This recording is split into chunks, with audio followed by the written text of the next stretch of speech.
এখানে দেখো আমি টাচ করে রেখেছি কোথায় কি কালার হবে, এই কালারের ছবিটাই তোমাদেরকে ড্র করতে হবে। বোঝা গেছে? তো নমস্কার বন্ধুরা, কেমন আছো তোমরা? আশা করি তোমরা ভালো আছো। আজকে আমি একটা অন্য ধরনের ছবি এঁকে দেখাবো। এই ছবিটা বিশেষ করে বাচ্চাদের জন্য, তেমন কঠিন না। আমি এখানে রেড কালারের স্কেচ পেন ইউজ করছি, তোমরা এখানে পেন্সিল কালারটা ইউজ করতে পারো। এটা দেখো প্রদীপের শিখার মতো একটা অংশ, এখানে মুখটা বেরিয়ে গেছে। তারপরে আমি এইটাকে এইভাবে রাখলাম, এইভাবে আমি দাগটা টানছি, এটা একটা মুখ। এবার পাশে একটা কান করছি, তারপরে আমি এটা আস্তে আস্তে ক্রমশ এদিকে ডাউন করলাম এবং এটাকে নিয়ে গিয়ে এইভাবে নিয়ে গিয়ে গিয়ে ডাউন করে দিয়েছি।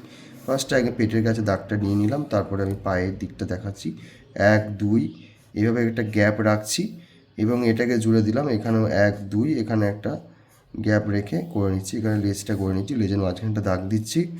এখানে পিঠে বসার আসনটাকে করে নিচ্ছি, ড্র করছি এটা স্কেচ পেন দিয়ে, তোমরা পেন্সিল ইউজ করতে পারো। তো এখানে একটা পার্ট এইভাবে একটা দাগ দেবো দুটো, এবং মাঝখানে এটাও গ্যাপ থাকবে। এগুলোতে আমি কালারও ভরবো, কালার ভরাটা আমি দেখাচ্ছি। অলরেডি আমি ছবিটা কিন্তু করে রেখেছি, তারপরেও আমি তোমাদেরকে এঁকে দেখালাম। তো ছবিটা কিন্তু আমার রেডি অলমোস্ট। তো এইটা হচ্ছে ছবি, আর এর কালারটা হচ্ছে এটা। এখানে দেখো আমি টাচ করে রেখেছি কোথায় কি কালার হবে, এই কালারের ছবিটাই তোমাদেরকে ড্র করতে হবে। বোঝা গেছে?